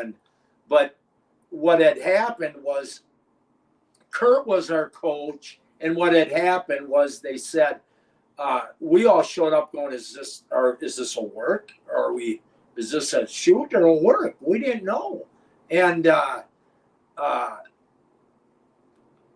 I think it's what I heard is a week or two later, the bodybuilding company was done. Is that true? I think something like that. Yeah, it didn't last very long. Anyways, but we didn't even know if it was a work or a shoot or what. We didn't have no idea. And then Kurt, they wanted to talk to Kurt to tell him what we're going to do. And Kurt came up to all of us, go, come on, get in here, guys. And he goes, just shoot, pull these guys. You think you could beat them? I says, hell yes, we can beat them. We ain't going to lose to these little punks. You know, it kind of had an edge to us because we didn't want to, even if we were told it was work, we were going to act like we didn't know anyways. But we didn't want to go out losing to the bodybuilders, and that was really a chippy thing to us. And we did. We beat them. So it was a sure. And you guys were all on the road 5 days a week, and they're just bodybuilding for a living. Yeah. Yeah. But then one thing I noticed, like the first bodybuilder was like 5'3". The second bodybuilder was like 5'4". And nothing against short guys. It's just, it ain't, if you would have weighed us, we would have been like 3,000 pounds. If you would have weighed them, they would have been like 2,000 pounds, So we had the advantage on weight, I gotta say. But they were all muscle and we're all a bunch of roadies, Was Lex Luger involved in that at all, or was he injured at that point? No, Lex wasn't on that. I know that Skinner, Flair was in the front row. I was the anchor, which I felt quite privileged. Anyways, and I got to say, looking at it, when I looked at it, it looked like I was in the worst shape of my life. But anyways, and then there was Mountie. Because they were testing you guys for stuff. Meanwhile, the bodybuilders can take anything they want, right? Exactly. That made no sense at all. You didn't have to be a brain surgeon to see that. These guys got ripped. They got veins sticking out. We're all a bunch of, flab boys pulling on this rope. It was like night and day, but we were still proud we won. And Kurt, as I remember, he wouldn't even take his shirt off. Yeah, it was really unfair to you guys back then. It was fucked up beyond the pale. It really was. Yeah. You guys were literally busting your asses to make the money, and these guys can take the steroids. They don't have to do anything. They get the guaranteed contracts, and they're failing. They're actually costing all the money from the company where they're having to release wrestlers because they can't afford it. Exactly. And then I had you get these stories, and I probably talked to you about the Nails beating up Vince, and I'm like, well, hold it. If you ask Nails, there's only one guy that knows the true story of that, and that's me, because I rode with Kevin and we planned it out together. But I'm not saying I was just driving. I might have told you this, Hannibal. Well, you can give us it again. I'm sure the fans want to hear it. Okay, I was driving a 92 rental Lincoln, which all you ever rented back then was Lincoln Town Cars, for $29.95. Me and Kevin are in the front seat alone, and they're piss testing really still. It's gotten worse. And you got to remember one thing about Kevin Kelly is Kevin, I heard that he was pissed off that he only got $8,000 for working against Boss Man. Was it SummerSlam or something?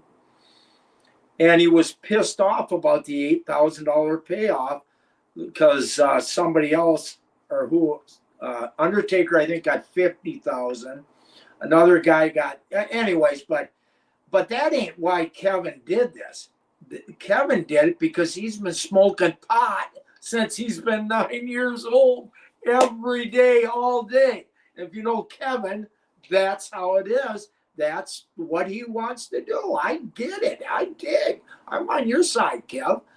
But so I'm driving in the rental Lincoln, and all of a sudden Kevin out of nowhere just goes, "Yeah, I'm gonna beat up Vince." What? You're gonna beat, really?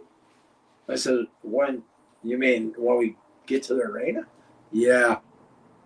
That's the way Kevin talks. Yeah. Anyways, I said, okay, what do you want me to do? Anything? He goes, watch the door. Okay. And he says, I'm gonna scream. He put his hand on my dick. And I went, oh, okay, that's a good cover up. And me, I'm not gonna lose my job, And I'm like, well, he goes, and he called me, because I was always eating a lot of fast food. He always called me Bundy. He said, hey, Bundy, I don't expect you to lose your job, So I said, okay, thanks, Kev. So we're in Green Bay, Brown County Arena. You're in these shitty locker rooms. They're like these long, heavy painted blue benches that weigh they're of wood, and probably weighed, a couple 100 pounds. And anyways, you got about 7 guys that want to see Vince. And we're in line. I'm sitting next to Kevin. I know he's ahead of me. And so the guys start coming back out. And I didn't know this, that Vince was in the next room by himself. You figure a guy like Vince McMahon would have a guy in back of him watching him, which he probably has every day since then. But he was by himself. Anyways, they go, okay, Kevin, you're up. So Kevin walks in the door, one of those big, freaking huge swing doors. He goes in there, and all of a sudden, I didn't hear nothing, and all of a sudden I hear "You fucking homo, you piece of shit, you're fucking, if you give other guys this much pay and me none, you fucking piece of shit." And I know what Kevin did because he told me later, but he had grabbed Vince by the neck and he was literally picking him up in the air. And Kevin's cock strong. He's just a strong kid. And I went by the door and I was standing in front of the door. Now I got people wanting to, look out, Nord, get out of the way. And I'm like, going, what? You ever, do the like, you mean this side or this? I don't know what you guys are doing. So finally, I couldn't hold off the troops long enough. So I busted in the door. Now I see Slaughter on trying to get in between Kevin and Vince, and I grab Sarge from behind. I act like I'm trying to peel him off, but I'm just barely got my hands on him. I go, come on, break it up. What the fuck's going on here? And I just worked the whole deal. But long story short, after it had happened, the Brown County Arena Sheriff's Department came in, and I'll never forget as long as I live. They said, we're standing. I'm standing there, and I'm, it's the heat's way down, and I think it was Jack Lanza, that came up to the sheriff's department and said, "Hey, Mr. McMahon wants Kevin Kelly or Mr. Wackholz evicted from the arena." And these fucking sheriffs look at Lanza and said, "You tell Mr. McMahon he don't own Brown County Arena. We do. Okay? We'll do that when we're ready. We're not ready to do anything." So that really snagged him. But so Kevin just disappeared. I don't know where he went. I think outside or to the edge of the door or something. And then I'll never forget, Vince came up to me and he said, "John, is there something I missed?" And he said, "John, I seen blue, and then I seen red, and then I seen purple." And Vince goes on like this color chart as Kevin hit, because he said he started passing out. And I'm like, and I don't know why he told me. I think he was just checking me out, but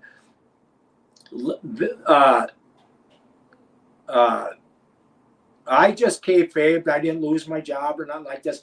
But Vince's lawyers called me. It was either the next day or the next day I was home.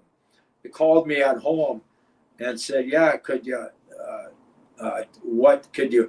And they were all freaked out about, oh, that's right, Kevin had yelled too. "He put his hand on my dick. He put his hand on my dick."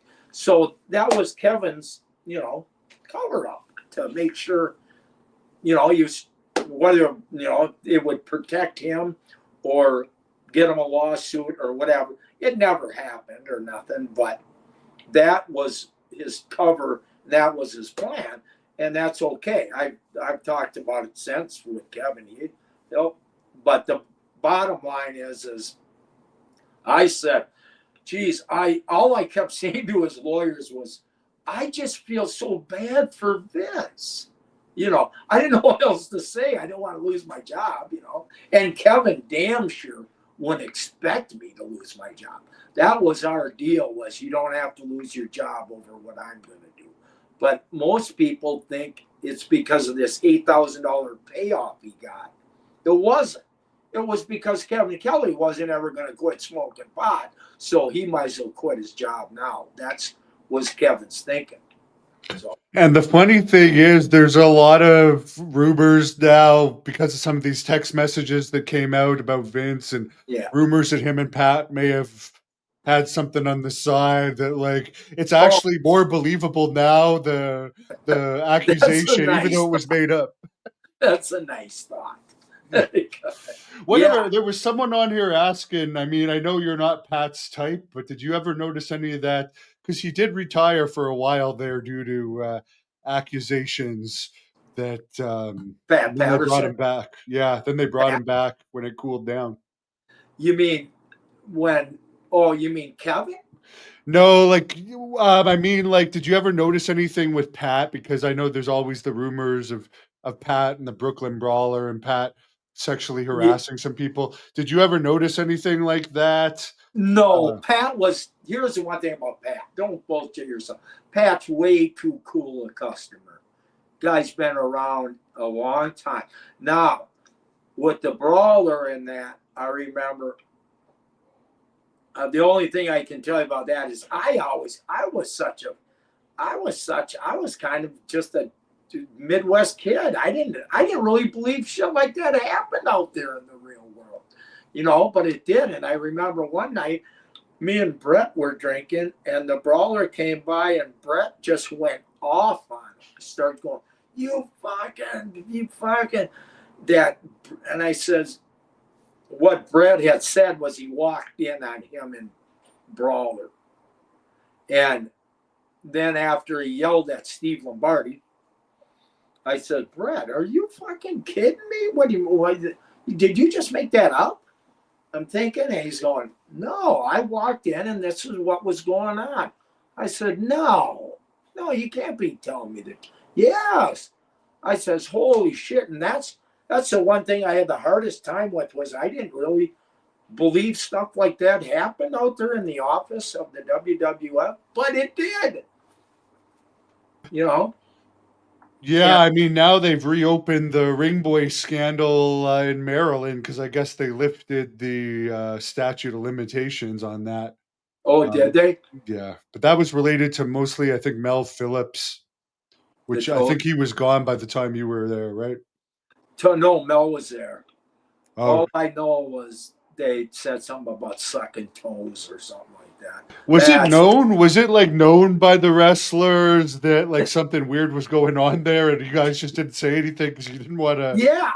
I knew for sure half the time that people were just bullshitting, but the problem that I had was the talk was sometimes so disgusting, the stories, that if my wife knew that I was working for a company that had these kind of stories, she would divorce me. You just can't have this kind of sick, trashy shit. I'm not talking like I'm all this Mr. Good guy. I'm not, but the actual stories got so gross sometimes that they were off the pale. Yeah, it was bad. Someone on here wants to know if you have any Tom Zenk stories. Another Minnesotan that went too soon, I guess. He did. God bless his heart, Tommy. He Tom Zink I've known since I was a kid. He grew up right across the street from my grandpa, and Tom Zink was a guy that he just he was kind of like the smart ass kid that would trip you in the hallway going down the hall, and then you'd chase him and he'd be gone. He was kind of one of them guys. But he what got him in wrestling is he just started lifting, and just he just trained so hard, and he made it through a Vern Gagne wrestling camp, which was no joke. So I got to hand it to Tom. And Tom wasn't known as a tough guy, but to make it through what he made it through, he was and you always heard stuff about him and Rick Martel being like this. I didn't really believe Billy it. Jack Haynes claimed that Tom Zink had something with Patterson too, and that's why Zink like left WWE so fast. But that's Billy Jack Haynes. Yes, and I would say that that's not Tom. I heard the same exact thing, and that's not Tom Zink. You know, Tom shit. I've sat at the table with Tom, uh, drinking and doing blow, just me and him, and and uh, uh, and talking really close and that. No way. Nah, Tom wasn't like that, but I didn't know for sure because, uh, like at first I was in date when I first broke into the AWA. Martel would be calling Zink at 2 a.m, and Zink would be calling Martel at 2 a.m, and I'm thinking, what the fuck is all this 2 a.m conversations? Who calls guys at 2 a.m? I'm trying to sleep. Quit the phone calls, and all I'm saying on that is I think they were just mainly ribbing each other to make sure they didn't get enough sleep or something. That's the Kurt Hennig way. He'd give you a wake up at 4:30, and so next thing you know, you're just everybody's laughing because you were up at 4:30, and then you couldn't get back to sleep, and the whole thing. There's also rumors about Martel and Piper out there from their days in the Maritimes. God, I don't know if you ever heard. Did you ever hear those? Yeah, I forgot about that one. So I don't know about Martel. I don't know. Maybe that's why he doesn't do shoot interviews anymore, because some of these stories are. They are, and I can tell you this: Rick Martel is one of the best guys I ever met. Roddy Piper, I don't know. Roddy was just a little different. I didn't trust him for anything. Roddy, But did you ever do drugs with him? Roddy? Yeah, I did bowl with Roddy. He trusted you, because I heard that there was very few people that he would let in, but yes, he was. But the grappler Lenny was the booker out there, and so I would go out there in 1988 and 89 and just go for one night. I used to be able to fly in and out because my wife was a flight attendant, so I got free airline tickets, or they were only $40. So I could go out, do a shot on the weekend, make 800 and fly back, or 600, whatever. Wasn't a lot, but it was good to me.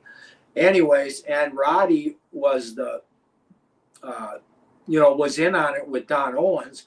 So there was when I first met Roddy, and we'd be at the table at Lenny's house, packing our nose, and Roddy was super cordial to me, but I still didn't know if I could trust him because he would be at these big arguments with Lenny because Lenny owned Piper's Pit Stop transmission shop, and they started this together.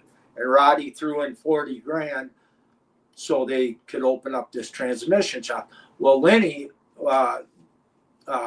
just loved that. And he was one of the few guys that was a self-taught transmission guy.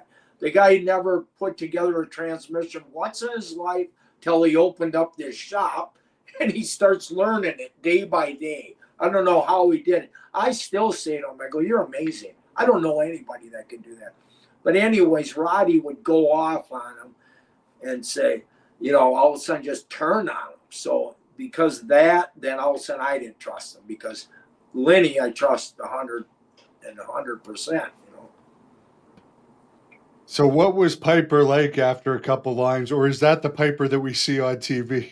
After a few lines, he was real friendly. He wasn't. I like that. He was more just like, brother, no. He would get serious. He would go, brother, no. Are you aware that there's predators out to get our children? He would get this serious conversation, news stuff that I wasn't really into. But I could totally see him right saying something like that. Right, yeah. But yeah, I heard that about Portland that you'd pull in. I mean, I heard Matt Bourne actually say it. He pulled in for his first night, and they like threw him an eight. The booker threw him an eight ball. He's like, I'm gonna like this territory. Did you That's ever know about. him? You must have known Matt Bourne a little But bit. yeah, I knew him a little. Yeah, I knew Matt when shit. He was one of the last guys I roomed with WWF. He was doink, and uh, but I met Matt out in Portland too, and he just a kind of just a he was just a weird guy. God bless his soul. I don't mean to talk shit here, but he was just a weird dude. He was, and I couldn't, and it just like I couldn't really trust him, and just I didn't trust him just because Lenny didn't trust him, and I didn't trust Billy Jack because Lenny couldn't trust him, and Well, you know Billy what Jack has happened. proven himself to be a total psychopath, and he's going to be locked away the rest of his life at this He has point. proven it. He has You proven know it. how Yeah. stupid he is? He's doing this dark side of the ring, and he has to have maybe the worst lawyer in the world to allow him to do the dark side of the ring before his trial. Because he's under Really? the impression that apparently, like whatever, however length the interview that he did, it's like it's not like they're gonna air the entire thing. They're gonna cut out the best parts. And like Yeah, it's not yeah. gonna And help you your know case, where buddy. his thinking goes is probably, brother, this is going to help me. I know because everybody loves Billy Jack. They'll see the, or whatever, the crazy He thoughts. says But he doesn't want to be known as the OJ Simpson of wrestling. well, I don't blame him. I don't blame him, Yeah. but murder is a murder, you Yeah. know, son of a bitch. You Yeah, shouldn't it's have. funny because he considered me a friend, right? I would put up with his calls and stuff. His lawyer called me not too long ago and it's like, yeah, he wants $2,500 to do a jail interview with him. I'm like, Really? what is? Am I not supposed to be his friend? And how does he think he's going to make 2,500? He's like, well, that's what Dark Side of the Ring paid him. I'm like, they're a TV show. Yeah. This is a YouTube channel. We don't Yeah. have unlimited funding Yeah. for Yeah. this. And did you tell him that? I Yeah. I said he's not going to make that. I'm like flat out, he's not going to make that. I said all I can do is say that I'll actually air his full interview, and I Yeah. won't like it'll Yeah. be more fair than whatever they show. But I'm Right. And he's not going to make that. That's ridiculous. right. And by the way, if you were a true blue friend, why wouldn't you just say, "What can you pay me?" I'm not in a spot where I can barter money here. Yeah. He knows I'm not rich or anything. I mean, that Right. just shows he's crazy that he thinks that I mean, I'm sure people would like to see it, but that's a lot of YouTube hits to Yes, it equal is. that. Yeah. Well, that's right.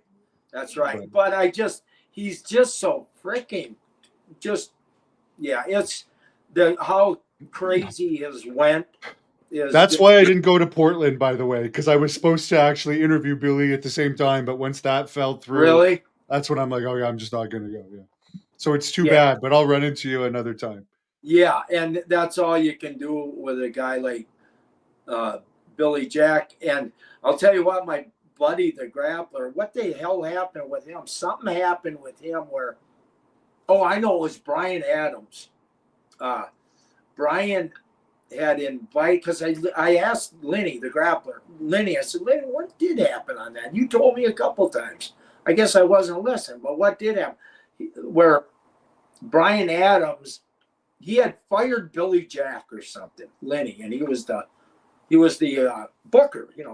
So yeah, Brian Adams asked Lenny to come over to his house or something, and Brian was standing there, and Lenny came in his house or his kitchen there and opened the door and said, "Hey, how you doing?" There's Billy Jack in the bedroom, laying in the weeds for him. Yeah. And he was going to jump him and kick his ass. Billy's He a did tough hate guy. Lenny. He did hate Lenny. I do recall that. He really hates Lenny for some Now, reason. how could you hate that fucking guy. But there's the stories, and that's Yeah. one I just don't know what the finality was on it. I think it just fizzled down, but I would imagine. As of the last time we came up in conversation about Lenny, he still hated Lenny, like within the year of his arrest. Because I remember he would often bring up Lenny. He's still stuck in the old day mentality. Yeah, exactly. Yeah. Yeah, You know the I people that agree. are like I that. could see him not liking him too because Lenny was the booker and he didn't get the push, and he's the famous Billy Jack, and it just and He he's messed up his push in every territory he was in, and it was all his fault. That's the fact. that They is pushed him every single place he went, and then he had some type of tantrum or issue that caused him to leave. so true, and it's his own fault. Listen, um, even Vince, when he was at the height of a push, he somehow fucked that up, and I don't remember why, but They how. were teaming up with Hulk Hogan. He overdosed on a plane. He Oh, that's overdosed on a plane. oh god, I forgot about that. Yeah. The So GHB shit, right? Is that what you call that I, stuff? I don't remember exactly what it was, but I think Bill Eadie, or it's not Bill Eadie, Barry Darso was there for it. Barry Darso. Yeah, because every time I seen Billy Jack when I was with Barry, Billy would go, "This man saved my life. This man saved my life." I said, "Oh, okay, good. Let's go. We got to get on the road, whatever." But he was, uh, yeah, I don't know what Barry did to save his life. How did he Yeah. save his life? I don't know. But I don't know, but there's actually two incidents. One, Ken Patera helped him, and one, Barry Darso was on the yeah, plane. So there's a couple of time, but they were giving him the world. If you look back at all the magazines covers he had, if he had managed to keep his head on straight, which sadly I think he's just mentally unstable. yeah, I I, totally, 100% agree with you. And especially a guy. I mean, I know he's on mentally unstable, but a guy to screw that many. To me, there could have been so many other guys you could put on the front of a magazine that were actually better than Billy. But he did have a good look. He did have but he didn't necessarily have a good interview or nothing like that. So I don't know. I don't know why they kept putting up with him, but they did. Sullivan was pushing him. He told me too, because I was friends with Sullivan. They're pushing him to the moon in Florida. Then he just gets up and leaves Florida. Screws them all over. So You it's know like, what? I think he's got the disease of getting a few bucks in his pocket and then all of a sudden, fuck it, I'm out of here. You know what I mean? I know a lot of guys got that disease. oh yeah. And last question here, because I was with Jenny Santana's, or sorry, Tito Santana's daughter a couple days ago in Yeah. Las Vegas. I don't know if you know he has an illegitimate daughter that he refuses to acknowledge, even though his sons have confirmed it. Tito's? Uh, yeah. And somebody affiliated with the daughter that knows a lot about Tito Santana told me that there could be more illegitimate kids out there from him that haven't come out yet. And if they ever were to do a dark side of the ring on him, a lot would come out. They also said he was actually a party or two, but very on the low key. Do you know anything about this, or is this person? Here's what I can tell you about Tito Santana. I thought he always had great advice to give you in the locker room. The fucking guy was a professional worker. He was great at his craft. Tito had a heart of gold. I get it. I think he was a puss hound. I think he just, like so many other guys, he just loved chasing the girls. But he did it very quietly. And Yeah, but and you could get away with it before the internet because the daughter didn't even come out until she was like in her 30s. So because there really, was no internet. Yeah. boy, that was a long time ago, huh? Damn. I mean, like, yeah, she's 42 or 43 now, but looks exactly like him. That's well, there you Yeah. go. Looks And she's a world champion in jujitsu. Like, is she's she? actually, yeah. And it's funny because her son is like 19. Her son looks exactly like Tito. I met her son the other day for the first time. It's funny. That But is funny. he Good should on almost that. I accept think him. it's cool. The son actually loves wrestling, so it's almost too bad that he like doesn't kind of embrace that the illegitimate ones are more like him than the legitimate ones with his wife. Yeah, that is just funny. I think it's funny. I don't think it's even a bad thing. Shit, it is what it is, and it's as long as the kid is happy, healthy, doing good. Who cares about what his dad did? You know. But Tito's a Exactly. great guy. Love I Tito. Tito was super nice guy, but could you trust him all the way? I don't know. I can tell you he's a nice guy, but he's also very money oriented, like a lot of wrestlers Fucking, are. that's what I'm saying.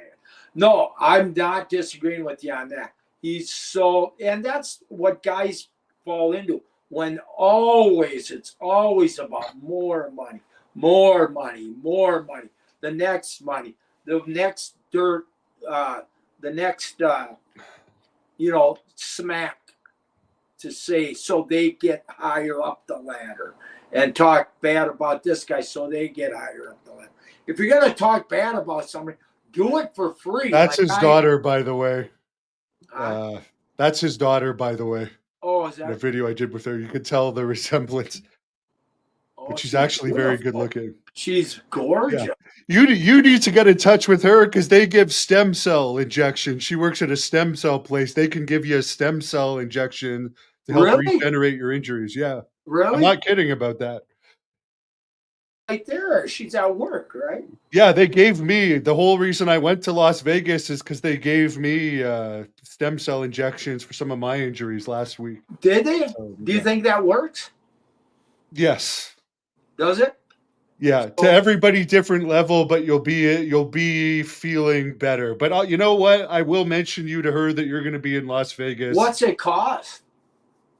because you are a famous wrestler. They may, as long as you take a Give few you a pictures or deal. something, give you like I'll Yeah, mention to her and I'll get back to four your grand nephew. instead of 6 grand or something like that. No, I think you could probably get better than that, but Well, anyways, that's nice. Yeah, tell her to say hi to me. I I love will. her. I love Tito. Tito's a great guy. Does he got them? I agree with. There's great guys in this business that are great guys that would roll on you if they had to. So are they great guys? I don't know. Yeah.